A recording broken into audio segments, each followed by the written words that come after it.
Alors cette fois, nous allons nous occuper de l'ennemi. Vous voyez l'ennemi ici, fort effrayant, donc un bel ennemi, ou qu'il est laid.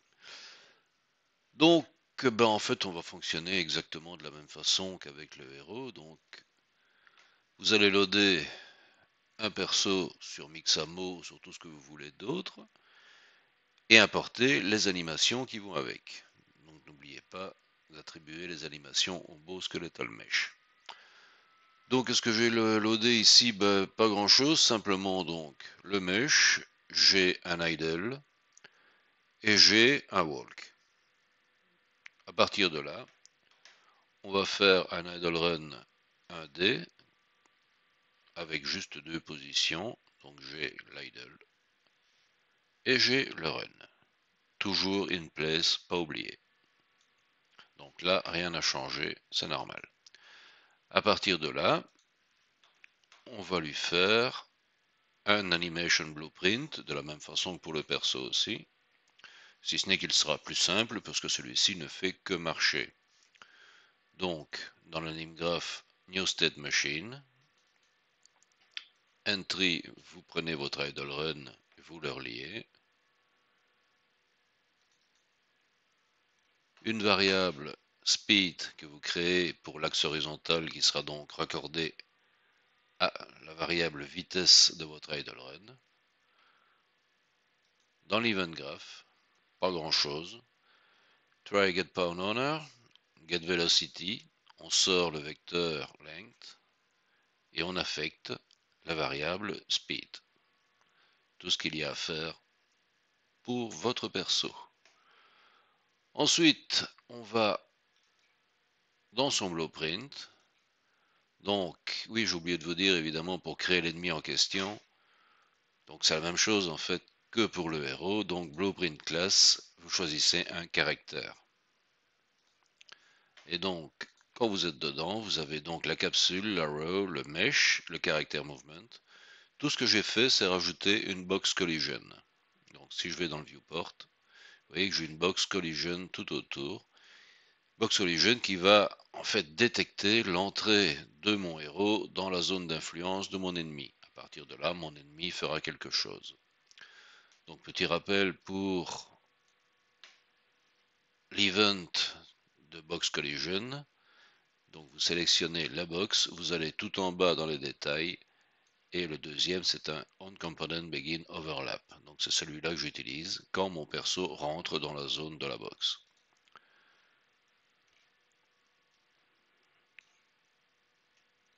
Et donc, j'ai mon onComponent begin overlap, détection du personnage.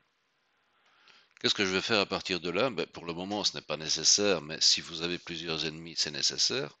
Je vais détecter que c'est bien mon perso principal qui rentre dans la box. Donc, Other Actor qui est ici, j'en fais un cast. Cast to perso. Donc, est-ce que c'est bien mon personnage principal, mon héros, qui correspond à ceci? Cast fail, j'utilise pas. Donc, en sortie, si c'est bien mon perso, j'aurai ici un S perso. Clique droit là-dessus et j'en fais un promote to variable, ce qui fait que mon personnage devient une variable que je peux récupérer ici. Sorti de là, qu'est-ce que je fais? Je lance un custom event, un call de custom event suivre. Bon, il est évident qu'avant de faire un call, il faut d'abord créer le custom event en question. Donc, il faudra d'abord créer ceci avant de pouvoir relier celui-là. Que fait mon custom event? Il va juste faire que mon ennemi suive mon perso principal. Pour ça, j'utilise l'instruction AI move to.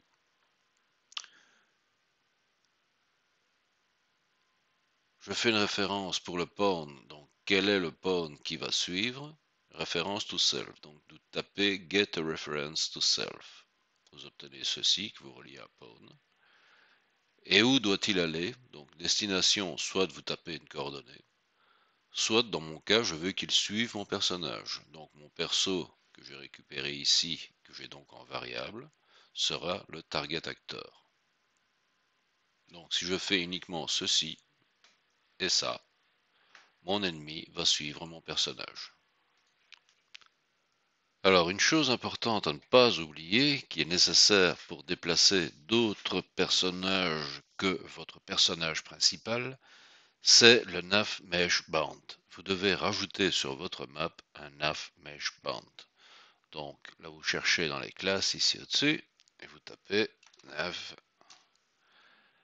et vous avez ici le nav mesh band volume, que vous devez rajouter sur votre map. Vous devez l'agrandir pour qu'elle prenne toute votre map. Donc moi j'en ai déjà une, je vais supprimer celle-ci et aller dans celle qui existe. J'ai ici un nav mesh band volume. Donc si je fais un F pour faire un focus dessus, vous marquerez que donc c'est le jaune qui est là, c'est donc un cube qui englobe toute ma map. C'est ça en fait qui permet aux autres personnages d'évoluer sur votre map. Façon de la voir, de la visualiser, c'est en fait d'appuyer sur P sur votre clavier. Donc cliquez dessus, là sur la map, et vous avez un P qui arrive. Et là en fait, tout ce qui est vert, ce sont les zones où votre ennemi pourra se balader. Et donc suivant que vous le mettez plus haut ou plus bas, eh bien ça va modifier en fait tout votre nav. En fait, je sais pas ce que c'est celui-ci, mais c'est pas le bon déjà. Je crois que j'en ai plusieurs. D'accord, je suis sur un blocking volume. On recommence. Nav Mesh Band Volume, c'est celui-ci. Donc je recommence. Si vous relevez, remarquerez que vous ne pourrez vous balader que sur les sommets. Au contraire, si vous le descendez, vous étendez à la vallée. Et si vous le descendez plus bas, vous n'aurez plus accès au sommet, mais uniquement à la vallée. Donc ça permet aussi de bloquer vos ennemis dans certaines positions. On va faire un petit test. Le perso doit être quelque part par là. Il est là-bas. Donc je vais rentrer dans sa box. Et qu'est-ce qu'il fait? Il me suit. Et il ne s'arrêtera jamais puisque je n'ai pas mis l'instruction pour qu'il s'arrête.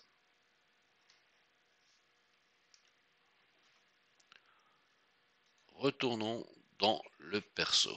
Donc j'étais ici. Ce que je vais faire maintenant, c'est enlever des points de vie à mon héros dès que l'ennemi le touche.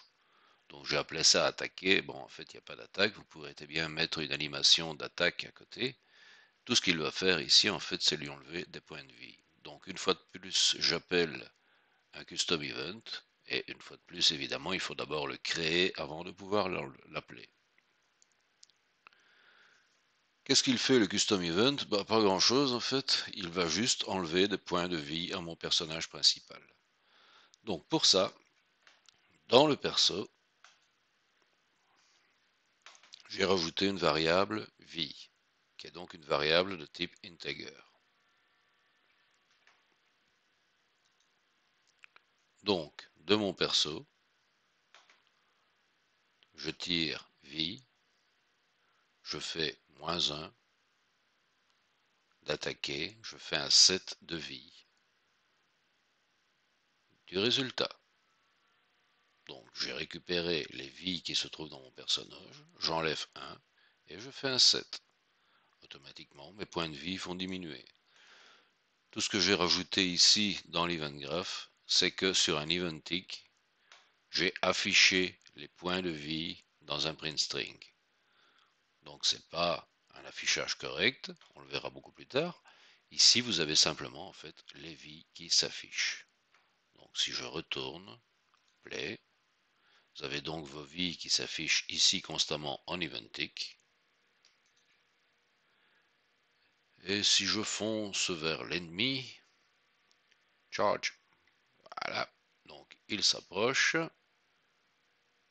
boum, je perds une vie, boum, j'en perds une autre, boum, j'en perds, et comme je n'ai rien mis pour protéger les scores négatifs, je perds des vies à crever. On va maintenant afficher correctement ces points de vie. Pour ça, on va afficher un menu, c'est ce qu'on appelle ici un widget.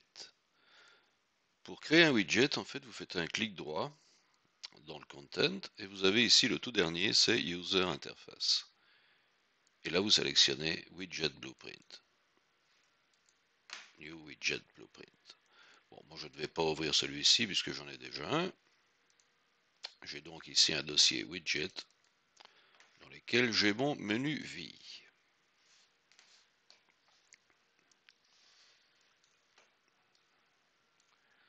Il ressemble un peu à ceci, c'est vide donc. Donc là-dedans, vous avez toute une série de paramètres, notamment le screen size, fill screen, et ainsi de suite. Et tout ce que vous pouvez rajouter en fait à l'intérieur. Donc moi, tout ce que j'y ai mis, c'est un canevas qui font donc la taille de l'écran complet, dans lequel j'ai mis un text block. Donc pour mettre quelque chose là-dessus, c'est tout bête en fait. Vous prenez, dans le cas par exemple ici j'ai un texte, vous prenez, vous glissez. Apparaît alors une encre.